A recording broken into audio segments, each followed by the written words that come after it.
મિત્રો, મુકેશ અંબાણીના ઘરમાં દરરોજ 4000 જેટલી રોટલી બને છે. મિત્રો, આ વાત સાંભળવામાં થોડીક આપણને વિચિત્ર લાગે, પણ આ સત્ય છે. તેની પાછળનું મુખ્ય કારણ એ છે કે મુકેશ અંબાણી પોતાના રસોડામાં એમ કહી શકાય કે એમના એન્ટેલિયાના 400 કર્મચારીઓ માટે પણ ભોજન બનાવે છે. આ જ કારણ છે કે તેમના ઘરે દરરોજ ઓછામાં ઓછી 4000 જેટલી રોટલીઓ બને છે.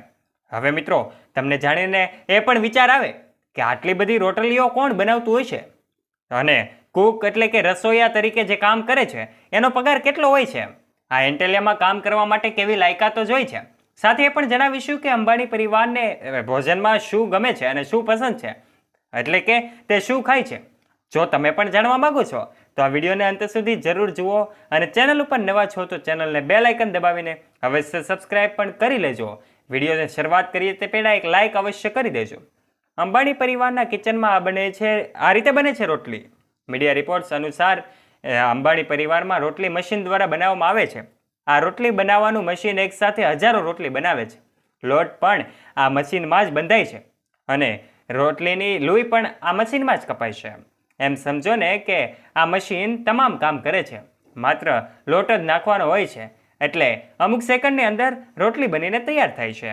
આ મશીનના નિર્માતાએ દાવો કર્યો છે કે અંબાણી પરિવારના ઘરથી લઈને ભારતની સૌથી મોટી તાજ હોટલથી લઈને સૌ સુધી આની કિંમત લાખોમાં છે. આ સૌ સુધી પહોંચવી જોઈએ.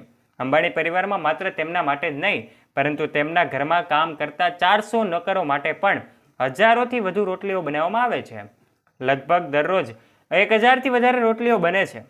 મિત્રો, રોટલી એક ખાસ શૈલીમાં બનાવવામાં આવે છે. હવે તેમના રસોઈયા વિશે જો વાત કરીએ તો મુકેશ અંબાણી તેમના કર્મચારીઓની સુખ સુવિધાનો સંપૂર્ણ ખ્યાલ રાખે છે. ત્યારે દોસ્તો, હવે આપણે જાણીએ કે આખરે અંબાણી પરિવારને ખાવામાં શું પસંદ છે. તો મિત્રો, તમને જણાવી દઈએ કે અંબાણી પરિવાર સાદું ભોજન લેવાનું ખૂબ પસંદ કરે છે. તેમના પરિવારમાં ગુજરાતી ફૂડ ખૂબ જ પસંદ કરવામાં આવે છે. તેમજ મુકેશ અંબાણીને એમના ભોજનમાં દાળ ભાત અને રોટલી પસંદ છે. વાસ્તવમાં લોકોને જાણવાની ખૂબ રુચિ હોય છે કે તેમના 27 માળના ઘર એન્ટેલિયામાં ભોજન કેવી રીતે રાંધવામાં આવે છે. મિત્રો, મુંબઈમાં સ્થિત એન્ટેલિયા હાઉસ મુકેશ અંબાણીનું ઘર છે. એન્ટેલિયા વિશ્વના સૌથી 10 મોંઘા મકાનોમાંનું એક છે. 27 માળના ઇમારતમાં 600 કર્મચારીઓ કામ કરે છે અને આ 600 કર્મચારીઓ તેમના કામમાં નિષ્ણાત છે અને તેથી જ તેમને તેમના કામ માટે ભારે પગાર પણ આપવામાં આવે છે. મીડિયા રિપોર્ટ્સ અનુસાર એમ કહી શકાય કે એમના કુકની સેલેરી 2 લાખ રૂપિયા છે. મીડિયા રિપોર્ટ્સ અનુસાર દિલ્હીમાં ધારાસભ્યનો પગાર 90,000 રૂપિયા છે. તો દોસ્તો, આવી સ્થિતિમાં મુકેશ અંબાણીની આવક ધારાસભ્યોની આવક કરતાં પણ એમના સેલેરી વધારે છે. ત્યારે દોસ્તો, અંબાણીના મોટાભાગના સ્ટાફનો પગાર એટલો જ છે. અંબાણીના કેટલાક સ્ટાફના બાળકો પણ વિદેશમાં અભ્યાસ કરી રહ્યા છે.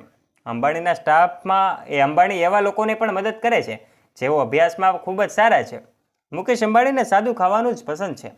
અંબાણી એમ કહી શકાય કે સાદું ખાવાનું અને સાદું જીવન જીવે છે. પોતે સાંજે પણ એ જમીને ચાલવા નીકળે છે. આ ઉપરાંત વહેલી સવારે ઉઠે છે અને વોકિંગ માટે નીકળે છે. એમને સ્વાસ્થ્ય માટેની ખૂબ તકેદારી રાખે છે. ત્યારે દોસ્તો, મુકેશ અંબાણી સાથે જોડાયેલી તમામ વાતો ખાસ હોય છે. માટે અંબાણી પરિવાર વિશે લોકો જાણવા માટે સૌ ઉત્સુક હોય છે અને વધુમાં વધુ જાણવા માંગતા હોય છે. દરેક કામના લીધે જ અંબાણી પરિવાર હંમેશા સોશિયલ મીડિયા પર લાઇમલાઇટમાં રહે છે. ત્યારે દોસ્તો, આપણે જાણીએ છીએ કે હવે આનંદ અને રાધિકાના લગ્ન પણ થઈ ચૂક્યા છે. ત્યારે દોસ્તો, આ દંપતીને કોમેન્ટ બોક્સના માધ્યમથી શુભેચ્છાઓ પાઠવવાનું ભૂલતા નહીં. વિડીયો ગમ્યો હોય તો વિડીયોને લાઇક અને શેર કરી દેજો તથા આવા જ રોચક અને રસપ્રદ વિડીયોઝ નિહાળવા માટે અમારી YouTube ચેનલને અવશ્ય સબસ્ક્રાઇબ પણ કરી લેજો. ધન્યવાદ.